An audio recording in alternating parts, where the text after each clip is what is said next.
J-3 avant l'élection présidentielle en Côte d'Ivoire, une élection qui s'annonce tendue puisque la candidature de l'actuel président Alassane Ouattara est toujours contestée par l'opposition qui appelle à la désobéissance civile et au boycott du scrutin. Pour en parler en direct, notre reporter Lila Famouzi. Bonjour Lila Fa, alors quelle est la situation en Côte d'Ivoire à l'approche de l'élection présidentielle ?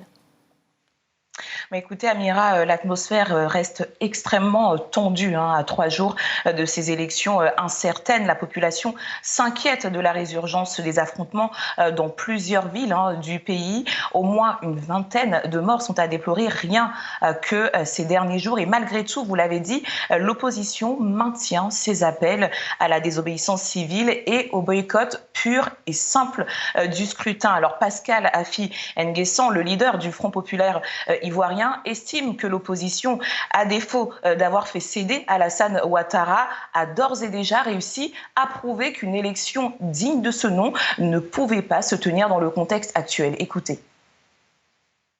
Nous avons réussi à discréditer le processus électoral et à nous donner les moyens de ne pas reconnaître M. Ouattara comme président de la République de Côte d'Ivoire après le 31 octobre. C'est un acquis important. Il faut désormais intensifier les actions pour qu'il recule, accepte de reporter l'élection et d'ouvrir des négociations pour que nous trouvions des solutions afin de garantir un scrutin transparent et équitable.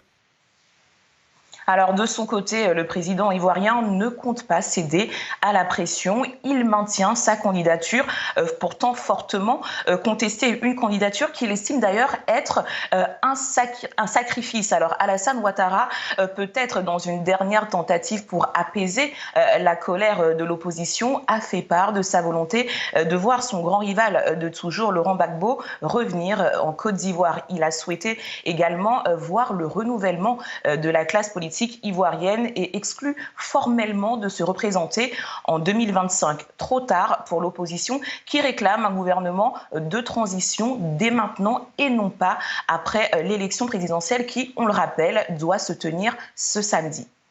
Merci Lila Fa pour toutes ces précisions.